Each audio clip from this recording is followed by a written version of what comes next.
Welcome to the Everyday Epigenetics, raw, real, relatable podcast. We're your hosts, Susan Robbins, certified epigenetic human performance coach, and Kate King, licensed psychotherapist, board-certified art therapist, and award-winning author. Together, we bring two perspectives, two styles, and one shared passion for epigenetics. On this podcast, we delve into topics such as environment, nutrition, fitness, mindset, social dynamics, and trauma as they pertain to epigenetic expression in a way that's relatable to everyone. We recognize that everyone's needs are unique. There are no one-size-fits-all solutions for your mind, body, and heart. The true magic lies within you. So if you're ready to create a radiant life through epigenetics and reclaim your authentic self, then buckle up. Here we go. Welcome to the Everyday Epigenetics, raw, real, relatable podcast. We are your hosts. I'm Susan Robbins, certified epigenetic human performance coach, and my co-host is Kate King, licensed psychotherapist, board-certified art therapist, and award-winning author. So this is the place where we talk about everything, lifestyle and environment, and how it relates to our genetic expression. So if you tuned in recently, we did a podcast on fear. It was fear and how fear can drive us. And we had mentioned at the end of that podcast that we were going to do one on the flip side on love. So this is more Kate's wheelhouse. I said, I'm not prepared. I feel like I'm not prepared like she is. So I'm going to let her start with this, run with this, kind of introduce how we're going to talk about this today, because this is definitely her wheelhouse. I mean, it is part mine as well in a different type of way. But I'm going to be like the opinion piece here today.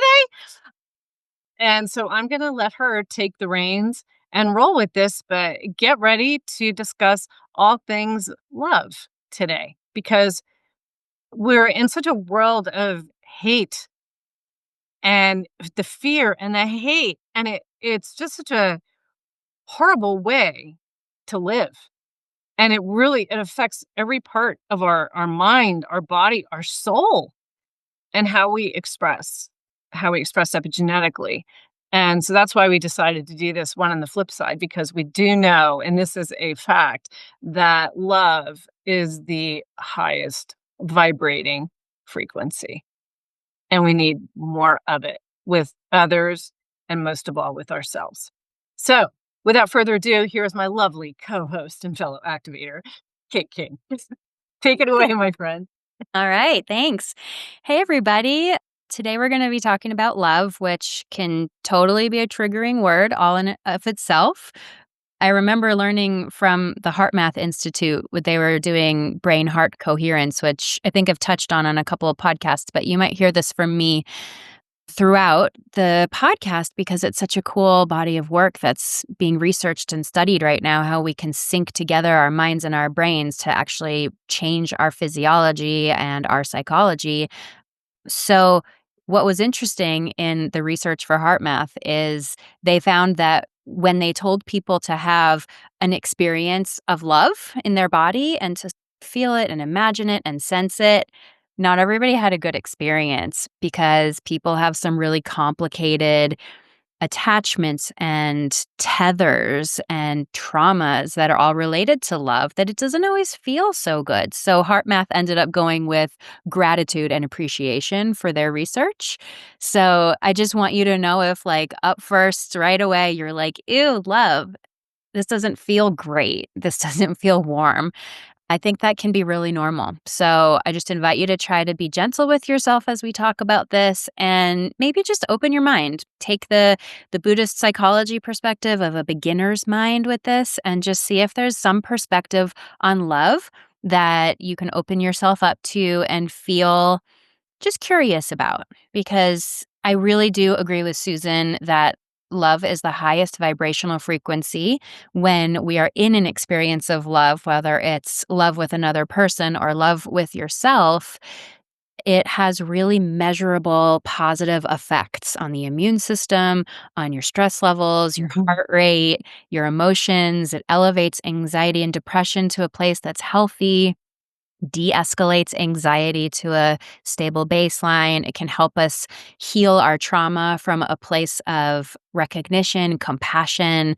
So it's a connection to that true self that so often I like to talk about in my work and in the work of internal family systems therapy. It's this self that has the ability and capacity to hold space for all the fractaled and dysfunctional aspects of us because it's coming from this grounded place of self-love. So, today I want to introduce you to a process that is related to self love. It's a writing process that you can do in your journals, and it was created by the author Elizabeth Gilbert. If you're not familiar with her, she wrote the famous Eat, Pray, Love book.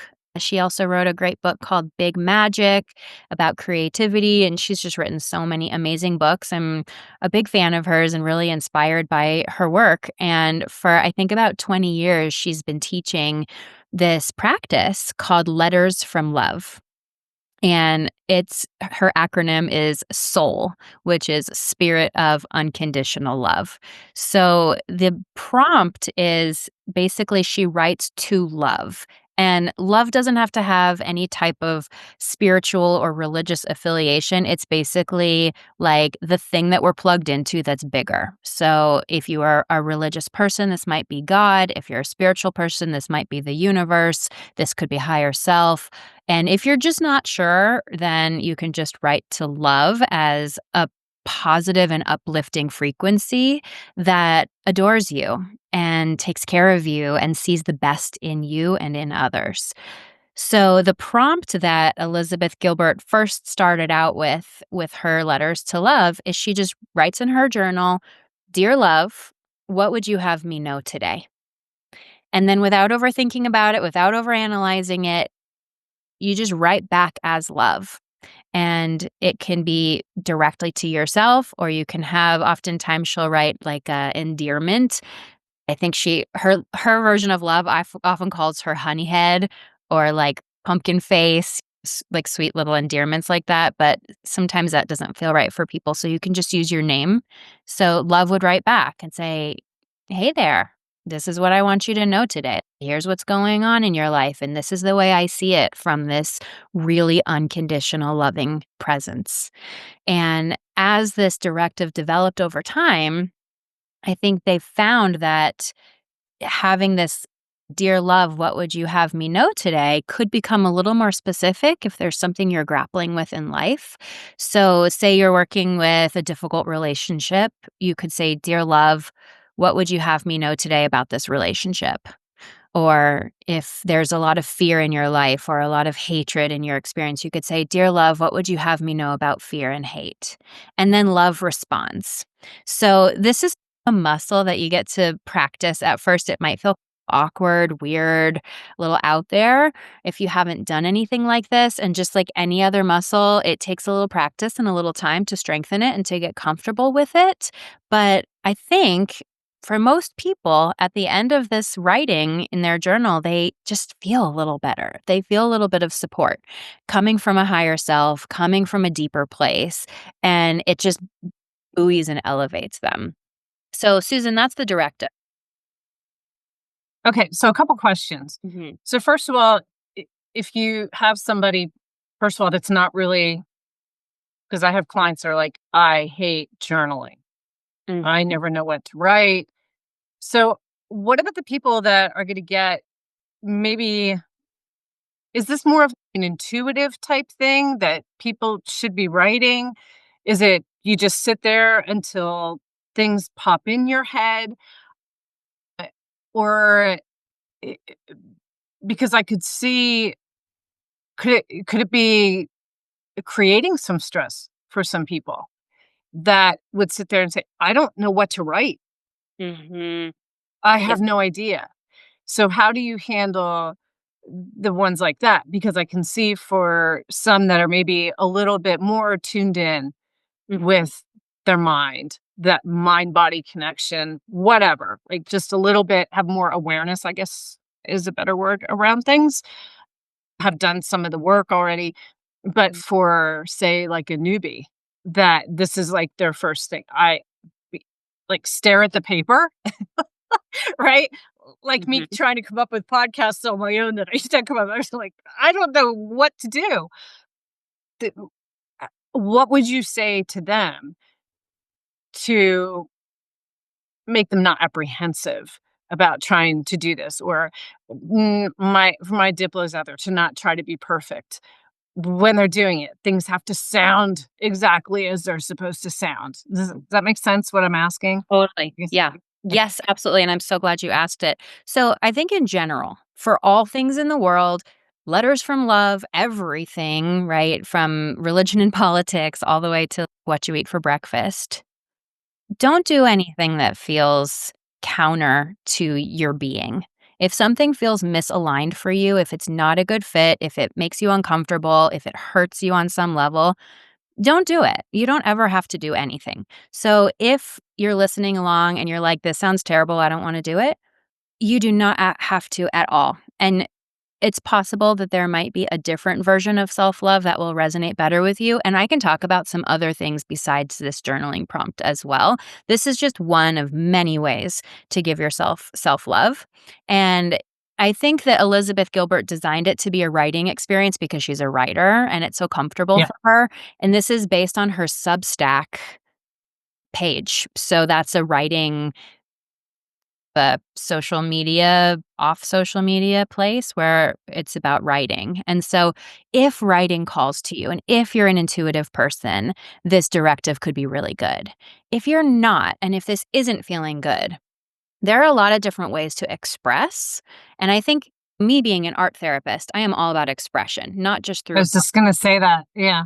so, not just through art, but if you are creative in an artistic way, you can create imagery that feels like love, that feels self loving. You can go into a magazine or a collage box and just choose 10 or 15 images that have that resonance of love. Whether there's colors or shapes, it doesn't have to always be realistic. You don't have to find a person holding hands with the love of their life, like lovingly gazing at each other on a beach. If you do find that and it resonates, great.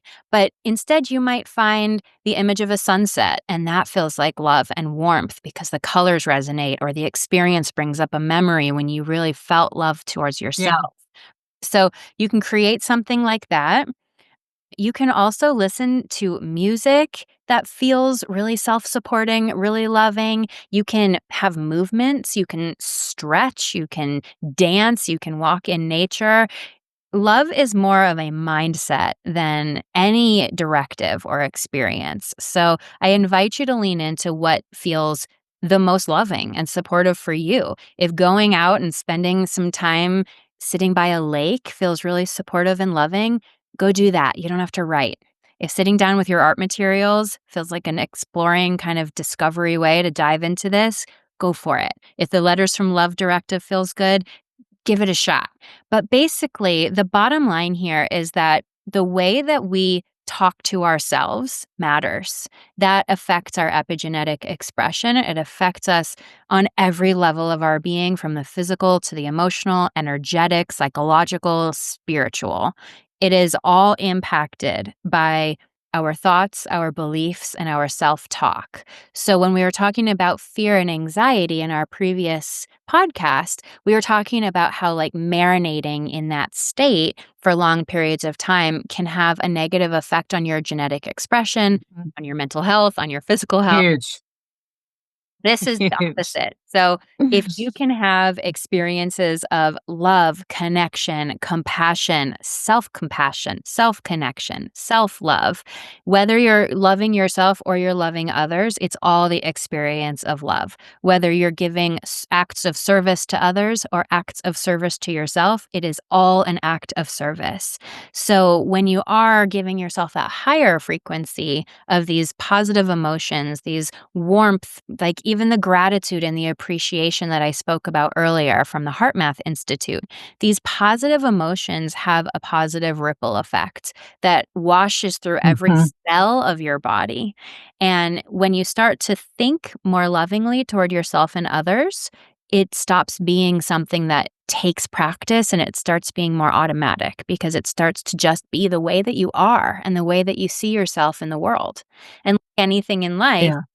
the practice I saw actually a really interesting, I think it was a meme, maybe of just a quote recently, and it said something like, "The truth about everything is the more you practice something, the better you get. So be careful what you practice."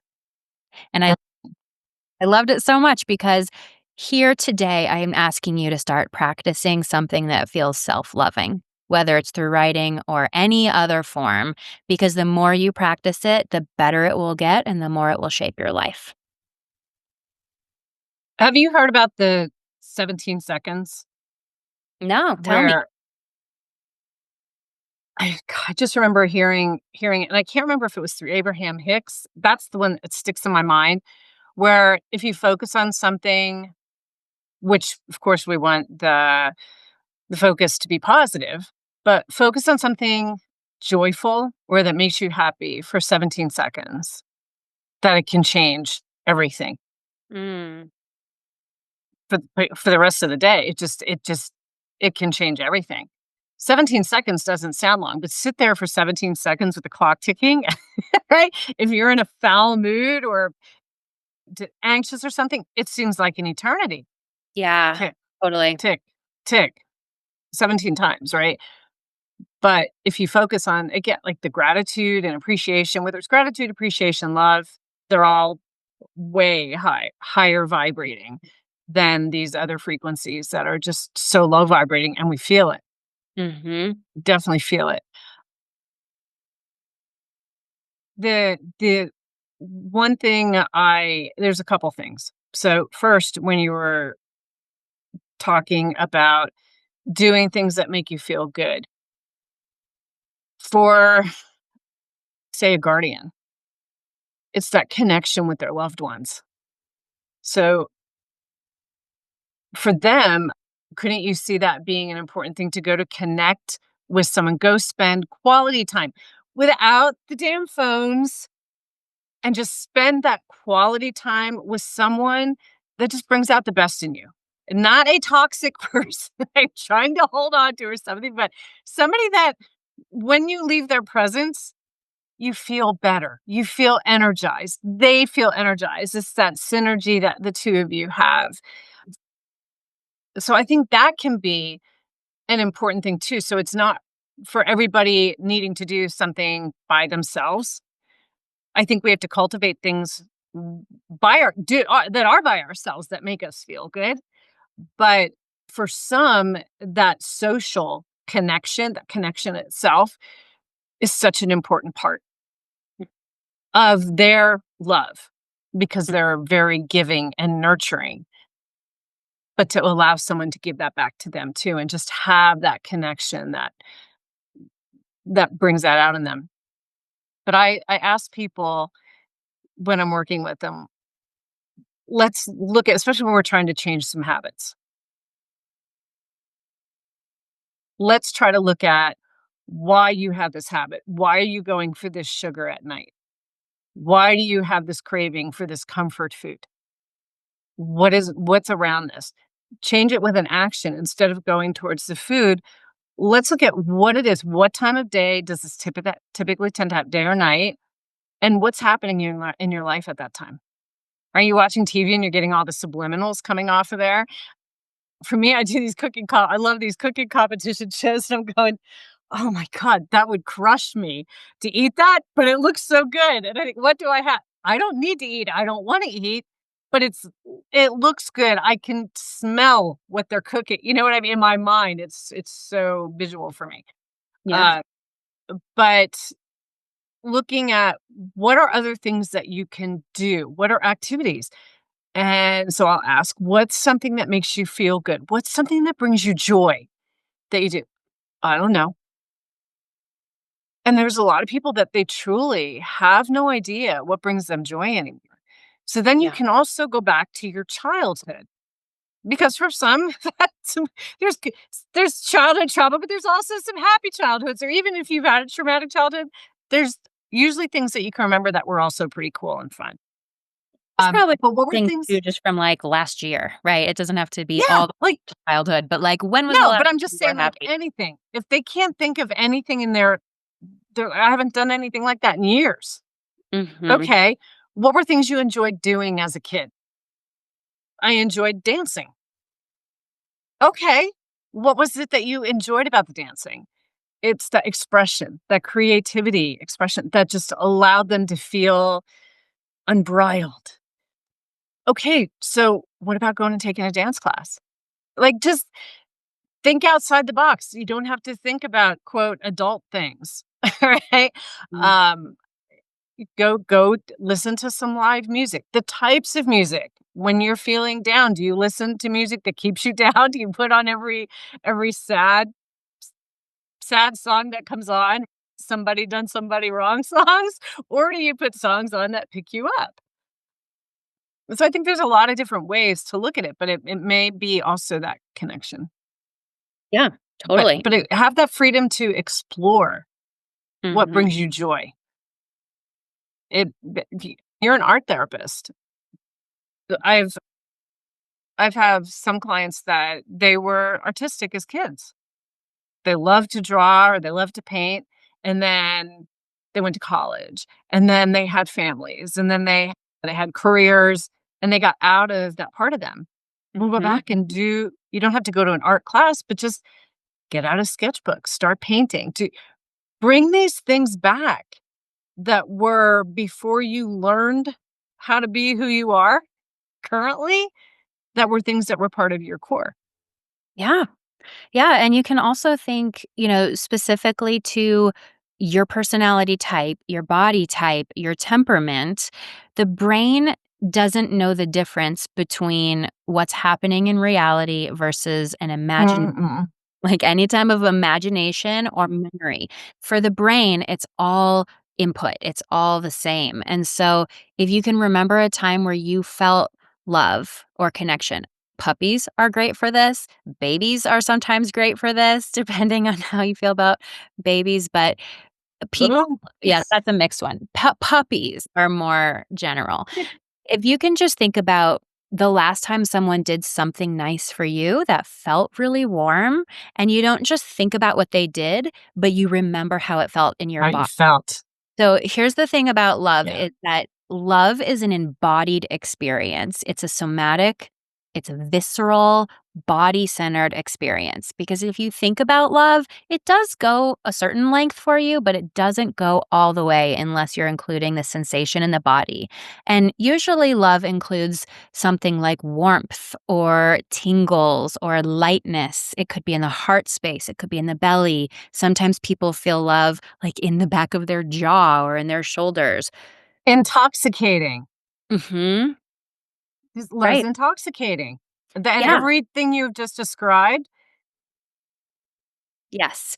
Yes. So that's if you intoxication. even if you can think about something from your recent past or your distant past, a moment where you felt that warmth. Who were you with? What were you doing? I just got home from a trip that I went on with my partner for our 15th anniversary, and there was a lot of warmth and a lot of joy there. And then when I came back, I was hit with the brick wall of reality, and it felt really different. And so as I was trying to work my way out of what felt heavy and negative, I was remembering, okay, so what on the trip felt warm and light and positive and love? Was it the experience of physical touch? Was the experience of deep conversation, feeling seen? Speaking of the phones, where I was in Europe, nobody was on their phones. They were sitting out on like, the patio everywhere on sidewalks talking to each other. So there was Being in the moment. being in the moment, so Yeah. something collective, like, who was I surrounded by? I saw a lot of art, which for me as an artist was really filling for my soul and very awe-inspiring. Things like awe and wonder have a huge ripple effect in the body. They elevate you to a new level.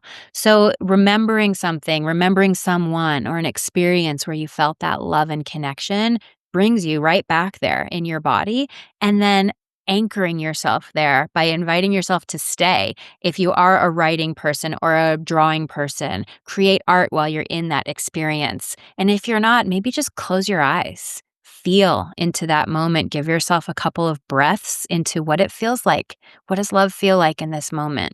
And I also think it's important to mention love doesn't always feel joyful. There's different kinds of love that can feel like supportive or really soft and compassionate. Sometimes when people do inner child work or they're supporting someone who's going through a difficult time, the love that they exude isn't necessarily bright and shiny. Sometimes it's like a warm blanket. It's this I'm here. I am with you. I see you. I love you. You're not alone. And so if you can give yourself that energy, if you're in a sad moment or a difficult experience, that sort of higher self that's just, I got you, I'm with you. That's love too. And then there's the flavor Mhm. of love that's joy. That's like, when I was a kid, I loved to dance and I love this type of music and it sparks my joy. So I invite you to really open your mind to how love can look and feel very different. And it's a very multidimensional experience and it's a very unique experience. Similar, if I said to you, "What color do you associate with love?" You might say blue, you might say red, you might say yellow. There is no right or wrong answer. I think it's important that you find what feels most resonant to you and you trust that and then Mhm. explore it a little more deeply in whatever way feels right for you. Yeah, I love it. Keep going. Yeah. Yeah. So I think just psychobiologically, the frequency of love can change a lot of things. And so when you start to exercise that muscle, then you can start to build the reality that facilitates having more of that in your life. So if you realize, Mhm. oh, wow, when I'm with people who show up really authentically and I feel good after I see them, they're not overstimulating me or they're not asking so much of me. Right there, you're giving yourself a very clear distinction of Yeah, I love myself best when I have these types of people in my life, and so then it gives you the opportunity to purge and cleanse people from your life who are not that frequency. because you feel it. Mhm, You definitely feel it if you're into again, listen to your body. If you're feeling your heart rate goes up, not in a good way, your stomach coming up to your throat or your abdomen coming up, your heart rate increasing, just that kind of an anxious feeling when you enter a room with certain people. mhm. That's likely not ideal. Pay attention. It's probably not something you ate, or you probably don't need meds for that. It's paying attention to your surroundings Yes. because I've been in that situation and it is a very distinct feeling. And you notice the difference when you remove yourself. There's a peace. So I think if I can also equate for me love as peace. Mhm, Where we talked about fear and anxiety and all, it's very different. And when you learn to be able to sit with yourself, there's a lot of people out there that are afraid to just be by themselves in silence. And I've heard them tell me, I don't want to hear my thoughts. Why don't you want to hear your thoughts? You have to hear your thoughts, embrace them, to let them go. When you keep them suppressed, you're keeping that energy, which again is affecting you epigenetically. That can create inflammation in the body because it's creating stress, which leads to its primary cause for disease, right? And I think when you learn to sit with yourself, accept yourself, love yourself, whatnot, it does create this peace. And you'll feel the difference when you're around other people who either create that anxious, doesn't feel right feeling, and you never feel good after you leave them. We always want to leave people feeling better after our interactions. And learn to sit with that peace, feel what that feels like to you. And you'll want to naturally start gravitating towards the people and the things that make you feel that way. I have a Abs very, very small circle. I used to have a massive circle of people. It is so small now that I spend the majority of my time by myself. And it's a lot of it's out of choice. I do realize I need connection majorly, but it's who I choose with that connection. And yet I can have the same feeling with those people that bring me that peace and joy as I can when I go up to an alpine lake and I'm mm, sitting there. On the luckiest of days where my last several hikes, I've gotten to the peaks or to the lakes, and there has literally been nobody for 45 minutes. In Colorado, that doesn't happen. And I sit there and just go, "This is the epitome of peace. mhm. This feels like this person." So when you have somebody that feels like home to you, home, again, can either for some, it may not d evoke peaceful feelings, but you want it to, and you want those people that make you feel like you're home Yeah. and have that peace and just that love and peace, and again, you know it when you experience it, Yeah. and I challenge I want it to people be to experience that with themselves, feel that yourself, yeah. so can recognize it when you're around people or places and go, "Oh my gosh, I didn't realize how much peace or how much joy this brings me, or how much this actually doesn't. And I've been doing it out of habit or just hanging with these people just because there's a history." There's a big difference, Mhm. and that affects you metabolically 100%.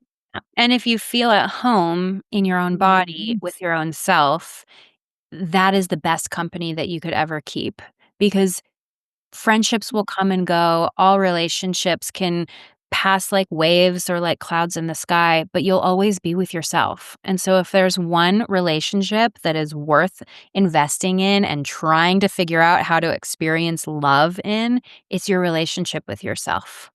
And Yeah, all the different versions of yourself too, because through that internal family systems or parts psychology lens that I hold, we have all of our past selves that have gotten us to where we are today. A lot of them have incurred a lot of wounds and a lot of trauma and they need healing. There are future versions of ourselves that will look back on this today self with compassion, hopefully, with love, with maybe gratitude, sometimes regret, anger, but we have all these different selves. And if we can befriend them and treat them all with love, that's how we start to have integration within our systems that can lead to the feeling of wholeness and of connection. And part of why I like the letters from love for people who are inclined to write is because it alters the way you talk to yourself. And our recent interview with Dr. Mario Martinez, he was talking I was about thinking back to his too. yeah, so he was talking about words and how powerful words are because we have symbolic and cultural associations with words. So if you're out in the world and you're talking to yourself negatively, and you say, "Ah, you're such an idiot. Why do you always do that? You're such a loser. Nobody likes you." Stupid. Right, you're creating a cascade of hormones and chemistry, neurotransmitters. Your entire body, your immune system, your psyche is responding to you in accordance with the words you choose. Whereas if you're out in the world and even if you goof up and you say, "Ah, it's no worries, we'll get it next time," or "Nice job trying," speaking to yourself as though you would speak to that little puppy that you're training or your baby. "It's okay, let's try again. I love you. You did so good." However you can talk to Or yourself they don't learn. right. However you talk to yourself with kindness then has a ripple effect that expands beyond there. And I remember Dr. Martinez was saying he measured this in people's saliva, and there was what is the gene for the immune system that you can measure in saliva? Do you remember it off the top of your head? And that's where we do saliva tests to do DNA. I can't Yeah. remember which one he talks to. Was it inflammation?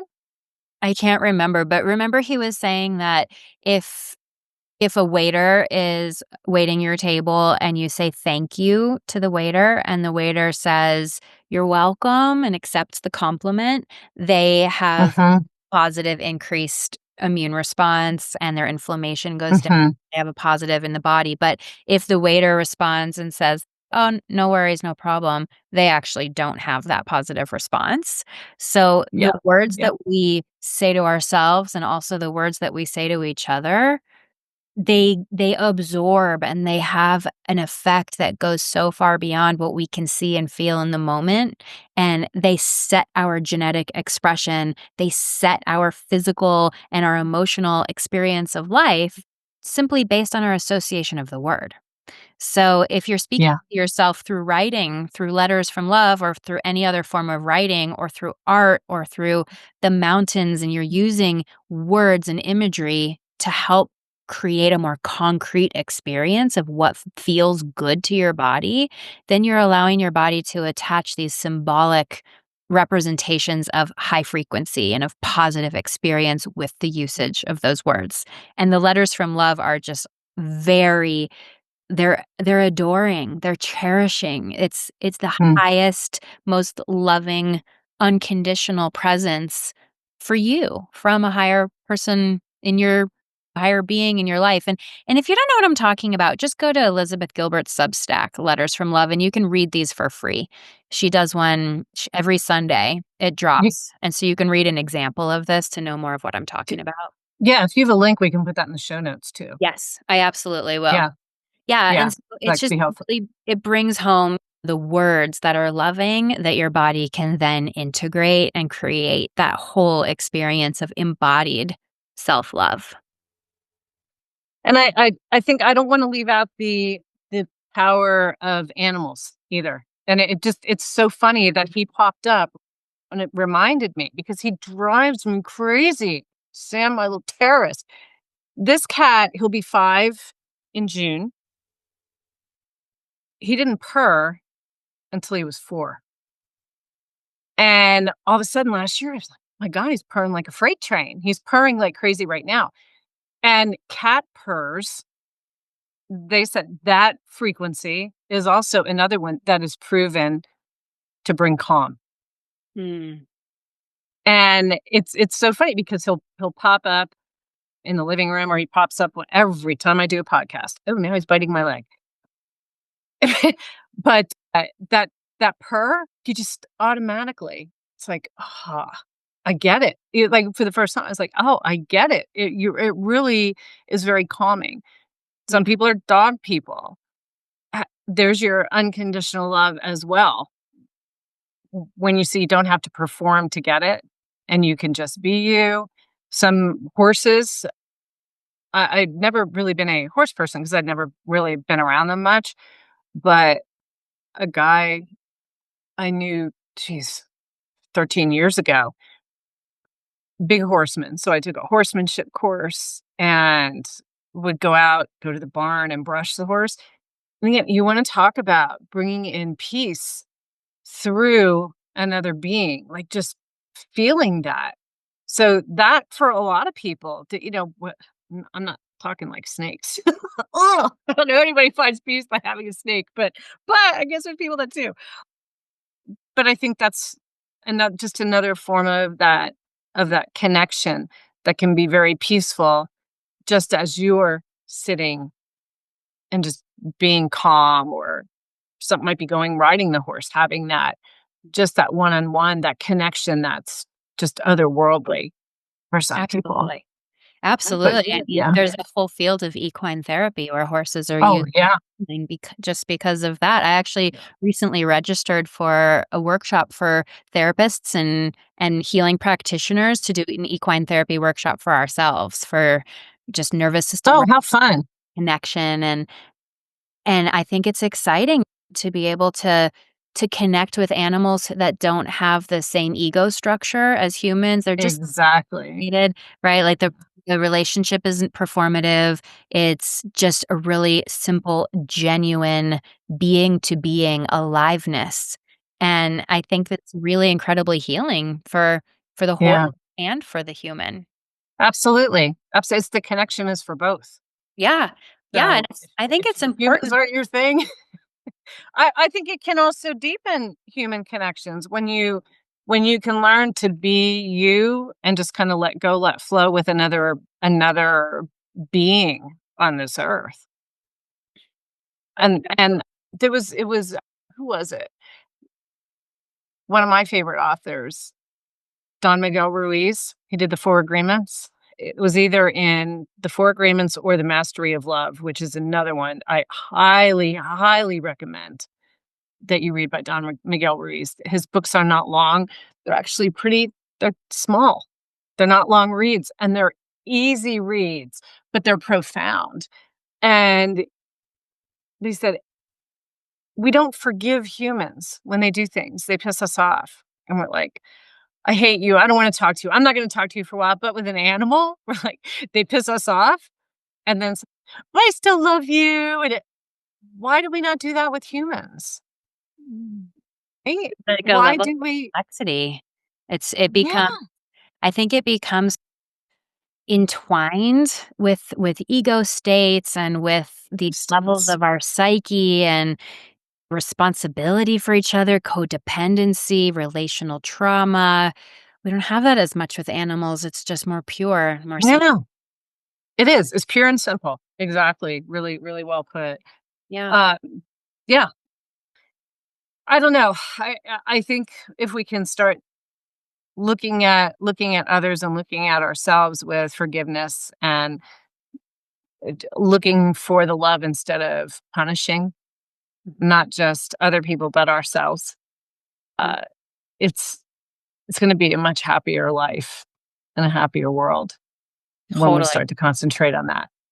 And And hey, I'm not perfect. I admit I'm not perfect. Kate and I started this podcast. I'm like, yeah, I'm not feeling it today.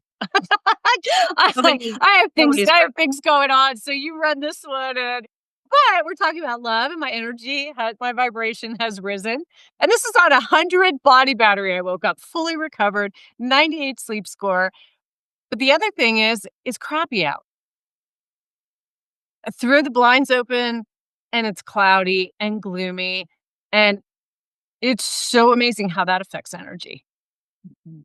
So even though I woke up and told her I was having some funky dreams last night, but I still woke up in a good mood and stuff. But then since I opened the blinds, I'm like, clouds again. It's been rain the holiday weekend. And I'm a huge connector secondary. Huge. And connectors are the health type that's most affected by the seasonal affective, which is the weather. So I maintain like bright colors around me. So I think that can even play a part. Sure. Don't if you're affected by weather, don't freaking live in Seattle, right? Or Northern Oregon. Pick places where climate's gonna suit you. Pick sunnier climates where you're gonna be more exposed to that Mhm. than in a climate that's gonna drive you down. And when you're driven down like that just by the weather during the day, how's that gonna really create that love and peace for you? Again, it's just gonna create some internal struggle. So I just thought of it as like, Well, and if you ugh, have a lot of choice of where you live and you don't feel like your climate or environment is ideal for you, you have complete control over the environment that you live in your home.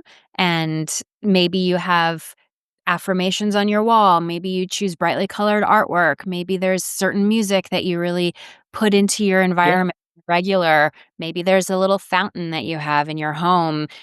Really take the time to create an environment that brings that warmth and that elevated frequency so that you can feel love, because we don't always have the optimal conditions. We don't always have control over the external environment, but we do have control over our personal environment and our internal state, which is why I am mhm, always advocating for the inner work, because everything else, love is a choice.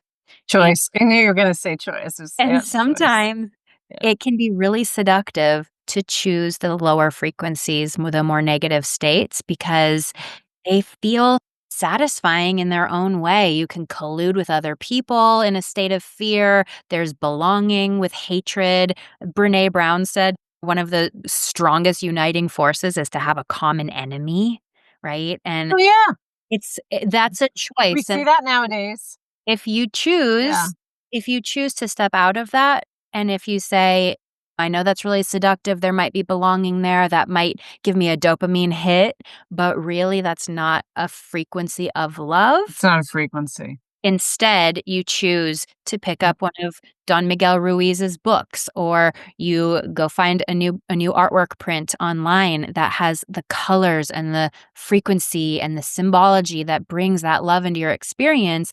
You're making small choices that all amount to a larger life experience of love. And those will affect Yeah. your self-talk, they'll affect your thoughts. And remember, that your thoughts create your beliefs because your beliefs are just things you think about a lot. So, if your thoughts are starting to vibrate at that level of love and gratitude, then your beliefs will be grounded in love and gratitude. And then your body will be resonating on that level, and your immune system and your psyche and your energetic field will all have that resonance of whatever it is that you're thinking about, believing, and then bringing into your everyday life. So, I really want to empower you that love is not accidental. Love is not a state that people are in by accident for no reason. It's a place that people go to intentionally, and it doesn't require Mhm. the participation of others. You can go there by yourself. And if you're Yep. in a state of love by yourself or with your pet or with someone near you, your close friend or family member, you'll attract more of that because you're embodying it and experiencing it, and it grows from there. Yeah. 100%. Yeah. Awesome conversation today. Yes. Should we ask our wrap-up question?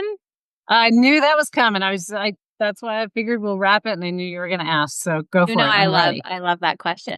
And I love the structure of having our question at the end of everything. So so, Susan, what are you doing today to cultivate a radiant life through epigenetics? Yeah, so for me as an activator, I know that I do well with higher intensity exercise. And now that I am actually sleeping, people know that have been watching me for months that I did not sleep. I am sleeping phenomenally well. I feel like a different person. And actually, injuries, like nagging things that I had, are so minimal at this point, almost gone. So I have a new CrossFit program, like to get back into some of those movements because there's being in shape and there's being in CrossFit shape, which allows me to be who I want to be athletically at any time. And so I'm starting that new program today. So I'm really it kicked my I dabbled last week. It crushed me. Not as bad as I thought, but I was wiped out for a couple days after. So that's gonna be my plan this week, and I'm excited to start that today with like workouts that I haven't been able to do because I've been too exhausted, too much stress, and too much exhaustion. And that's a huge component for me as m- activity for an activator is actually the top priority. And so to be able to get to the activities that work well with my body composition and my strengths, I'm pumped. So yeah, that's gonna be good today with the crappy weather. So what about you, Miss Kate? What are you gonna do today to live a radiant life epigenetically? So as I shared earlier, I'm still coming home from this lovely trip and remembering that I'm a mom and that I have the job and I have the things that I have to take care of in life. So I'm doing what we talked about today. I am intentionally choosing the practices, the thoughts, the behaviors that bring about gratitude and love. I'm writing myself a letter to love every day this week, and I'm writing gratitude practices. I'm making time for my creative process. I'm not just getting inundated by the work and the catch up from being away for a week. I'm actually carving out Yeah, time to to be creative. And also being an activator, I'm getting outside, I'm moving my body. I'm going to wear my weighted vest and go for a nice hike and really just being intentional about how I choose to feel. That's what I'm doing. it is. How do I choose to feel? The Tony Robbins exercise I've been doing, granted, I haven't done it for the last 2 days, but the first thing out of the 7 things you say when you first wake up in the morning, the very first one is I choose to be happy today. Mhm. And again, it's choice. And like you said, it's seductive to get into that. Are things ever going to get better? I mean, I was telling Kate, I was on my paddle board. I clipped the anchor in, clipped it in. It was one day I was like, I was exhausted from these getting to start trying these dabbling in these new workouts.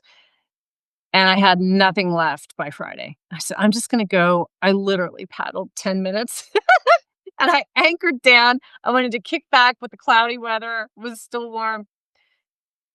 And I know I clipped that anchor to my paddleboard. And I woke up on the other side of the lake.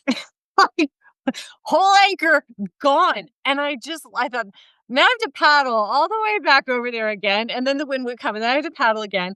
And I just laughed about it. I thought I could either be pissed off, like, oh my God, I lost an anchor, but I sat out there for the next 20 minutes trying to find another anchor on Amazon, but just laughed like, how does an anchor disappear? I was more worried about a snake coming on my paddleboard because I know they're sighting them in the water in different lakes. And so that was like my fear was, what if I wake up and there's a king snake like staring at me right on my board? Oh But my no, I god. just wake up because I floated across the lake. So it's just kind of funny that you choose. I could choose to be pissed off or I could choose to just go, you can't make this up. And the Yeah. more you think like when things happen like that, I was like, you can't make it up. You have to laugh. Yeah. Another Yeah. thing, one more quick thing before we go that I put out there, put on a video of people laughing.